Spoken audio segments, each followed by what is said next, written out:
আসসালামু আলাইকুম প্রিয় সুধী। আজকে আমি গিয়েছিলাম একটি গরুর খামার পরিদর্শন করতে। এখানে বেশ কয়েকটি ফ্রিজিয়ান জাতের গাভী গরু রয়েছে, যারা নিয়মিত দুধ দিয়ে থাকেন।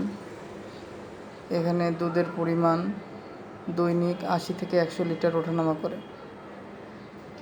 এখানে খামারি একজন লোক নিয়োগ দিয়েছেন, যাতে করে তিনি এই গরুর দেখভাল করতে পারেন।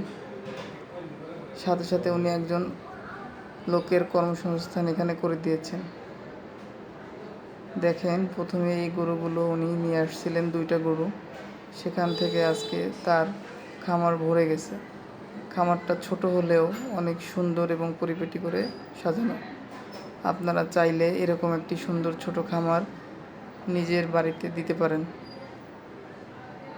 এখান থেকে যে দুধ উৎপন্ন হয় তা মিষ্টির দোকানের লোকজন বাড়ি এসে নিয়ে যায়, এবং কিছু দুধ উনি বাসায় বাসায় বিক্রি করেন, যা দিয়ে ওনার গরুর খামারের খরচ এবং নিজের ফ্যামিলি সুন্দরভাবে চলে যায়। আল্লাহ ব্যবসাকে হালাল করেছেন, আমরা জানি সবাই ব্যবসা করতে পারি। আল্লাহ জানি এই তৌফিক দান করেন। সবাই আমার এই ভিডিওটা লাইক, শেয়ার এবং কমেন্ট করবেন। আর আমার চ্যানেলে যদি কেউ নতুন থাকেন, অবশ্যই আমাকে সাপোর্ট দিবেন। ধন্যবাদ সবাইকে। আসসালামু আলাইকুম।